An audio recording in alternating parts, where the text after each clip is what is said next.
আজকের এই ভিডিওতে আমি আপনাদেরকে 200 টাকার ভিতর রাউটার অনুর জন্য একটি ইউপিএস বানিয়ে দেখাবো, যেটা দিয়ে আপনারা 9 ভোল্ট 12 ভোল্ট আউটপুট পাবেন এবং এটাকে চার্জ দেওয়ার জন্য আলাদা কোনো 12 ভোল্টের চার্জারের প্রয়োজন হবে না। আপনারা আপনাদের মোবাইলের চার্জার দিয়ে চার্জ দিতে পারবেন। তো চলুন আর দেরি না করে ভিডিওটি শুরু করা যাক। তার আগে এই ভাইটিকে ধন্যবাদ ময়মনসিংহ থেকে দেখার জন্য। তো আপনারা কোন জেলা থেকে দেখছেন তার নিচে কমেন্ট বক্সে কমেন্ট করবেন। আর আপনি যদি চ্যানেল নতুন হয়ে থাকেন তাহলে অবশ্যই চ্যানেলটি সাবস্ক্রাইব করবেন, ভিডিওটি ভালো লাগলে একটি লাইক দেবেন। তো আমাদের ইউপিএসের জন্য সর্বপ্রথম একটি বডি বানাতে হবে। তো আমি বডি হিসেবে এখানে পিভিসি পাইপের টুকরো ব্যবহার করছি। আপনারা চাইলে এখানে কার্ডবোর্ড, কাঠ ইত্যাদি ব্যবহার করতে পারবেন। তো আমি এখন এই পিভিসি পাইপের শিট দিয়ে একটি ইউপিএসের জন্য কেসিং বানিয়ে নেব।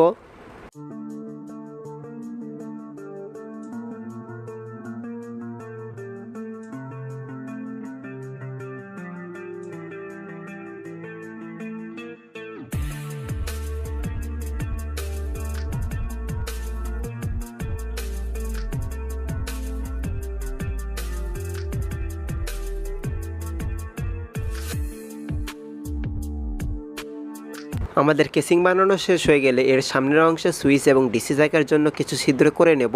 তো ছিদ্র করা শেষ হয়ে গেলে আমরা ডিসি জ্যাক এবং সুইচগুলো এর ভেতর ভালোভাবে ফিট করে নেব। তো যারা এখনও পর্যন্ত আমার চ্যানেলটি সাবস্ক্রাইব করেনি তারা অবশ্যই আমার চ্যানেলটি সাবস্ক্রাইব করবেন, ভিডিওটি ভালো লাগলে একটি লাইক দেবেন আর আপনাদের বন্ধুদের কাছে শেয়ার করবেন।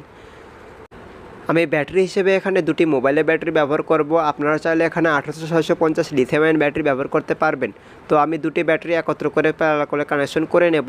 আর এই ব্যাটারি দুটিকে চার্জ দেওয়ার জন্য আমি এখানে একটি TP4056 চার্জিং মডেল ব্যবহার করব। তো আমি চার্জিং মডেল এবং ব্যাটারিগুলোকে একত্র করে কানেকশন করে নেব।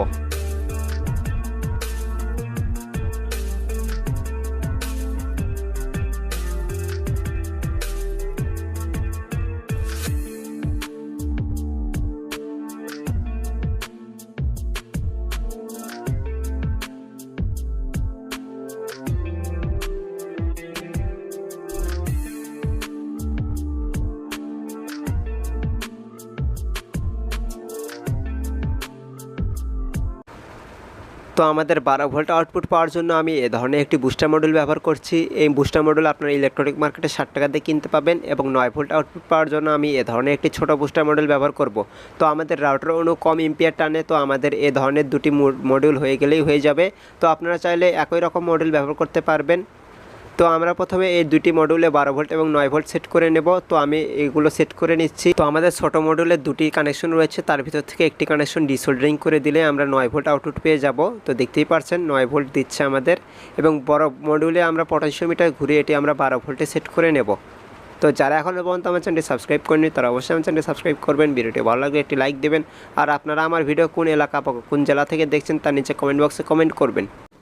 তো এখন আমাদের দুটি বুস্টার মডেলের ইনপুট কানেকশনকে একত্র করে সোল্ডারিং করে নিতে হবে। তো আমি দুটি মডেলের ইনপুট কানেকশন একত্র করে সোল্ডারিং করে নেব।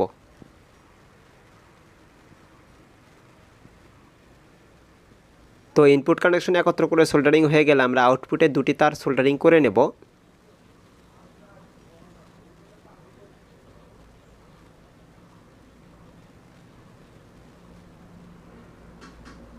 তো আউটপুটে তারগুলো সোল্ডারিং হয়ে গেলে আমরা নেগেটিভ তারটি আমরা চার্জিং মডুলের নেগেটিভের সাথে কানেকশন করে নেব এবং পজিটিভ তারের মাঝখানে আমরা একটি সুইচ কানেকশন করে নেব। সুইচ কানেকশন করা হয়ে গেলে আমরা আউটপুটের সাথে দুটি ডিসি জ্যাকের কানেকশন করে নেব। তো আমি কানেকশনগুলো করে নিয়েছি। আর আমি ইউপিএসটি অন করলে যাতে বোঝা যায় সেই জন্য একটি নীল এলইডি লাইট সোল্ডারিং করে নিয়েছি। তো এটা অন করা মাত্রই দেখতে পাবেন নীল এলইডি লাইট অন হচ্ছে।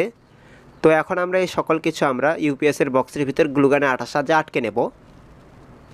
তো আমরা প্রথমে ব্যাটারিটিকে গ্লুগানে আঠার সাহায্যে আটকে নেব। তো ব্যাটারিটিকে আটকে নেওয়ার পর আমরা চার্জিং মডুলটিকেও গ্লুগানে আঠার সাহায্যে আটকে নেব।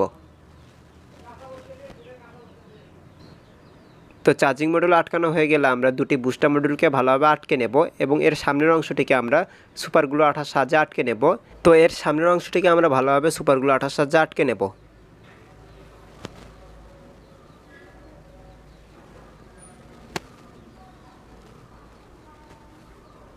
তো সামনের অংশটি লাগানো হয়ে গেলে আমরা একবার ভালোভাবে চেক করে নেব যে সব কানেকশন ঠিক আছে কিনা। তো কানেকশন ঠিক থাকলে আমরা উপরের অংশটিকেও ভালোভাবে সুপার গ্লু আঠার সাহায্যে আটকে নেব।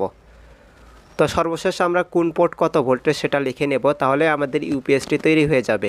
তো ইউপিএসটি দেখতে কেমন হয়েছে তা কমেন্ট বক্সে কমেন্ট করে জানাবেন এবং চ্যানেল নতুন হয়ে থাকলে অবশ্যই সাবস্ক্রাইব করবেন। তো আমি ইউপিএসের পাশে এটি চার্জিং পোর্ট রেখেছি। এটা আপনারা যে কোনো 5 ভোল্টের যে মোবাইলের চার্জার রয়েছে তা দিয়ে চার্জ করতে পারবেন এবং চার্জিং অবস্থাও এটির থেকে আউটপুট পাবেন। তো দেখতেই পাচ্ছেন চার্জিং অবস্থায় লাল আলো জ্বলবে এবং ফুল চার্জ হয়ে গেলে নীল আলো জ্বলবে। তো চলুন এটি পরীক্ষা করা যাক যে এটি আমাদের কত ভোল্ট আউটপুট দিচ্ছে। তো আমাদের রাউটার অনু 1 এম্পিয়ারেরও কম এম্পিয়ার নেয়। তো আমরা প্রথমে 9 ভোল্টের পোর্ট চেক করব যে এটি আমাদের কত ভোল্ট আউটপুট দেয়। তো আমি 9 ভোল্টের পোর্ট হিসেবে এখানে রাউটার ব্যবহার করব। আমার রাউটার 9 ভোল্টের। তো দেখতেই পাচ্ছেন এখানে 8.93 ভোল্টেজ দেখাচ্ছে, মানে 9 ভোল্টের কাছাকাছি। এবং 12 ভোল্টের পোর্টে আমি একটি অনু ব্যবহার করব। তো আমাদের অনু 12 ভোল্টেই হয়ে থাকে সাধারণত এবং রাউটার আমাদের 9 ভোল্ট হয়ে থাকে। তো দেখতেই পাচ্ছেন 12 ভোল্টের পোর্টে 12.2 ভোল্ট দেখাচ্ছে। তো এই ইউপিএস দিয়ে আপনারা রাউটার অনুকে একসাথে চালাতে পারবেন এবং এই ইউপিএস আপনাদের সর্বোচ্চ 2 এম্পিয়ার আউটপুট দেবে, মানে রাউটার অনু খুব সহজেই চলে যাবে। তো আজকে ভিডিও এইটুকুই। ভিডিওটি কেমন হয়েছে তা অবশ্যই কমেন্ট বক্সে কমেন্ট করে জানাবেন। তো দেখা হচ্ছে পরে কোনো ভিডিওতে। ভালো থাকবেন। আল্লাহ হাফেজ।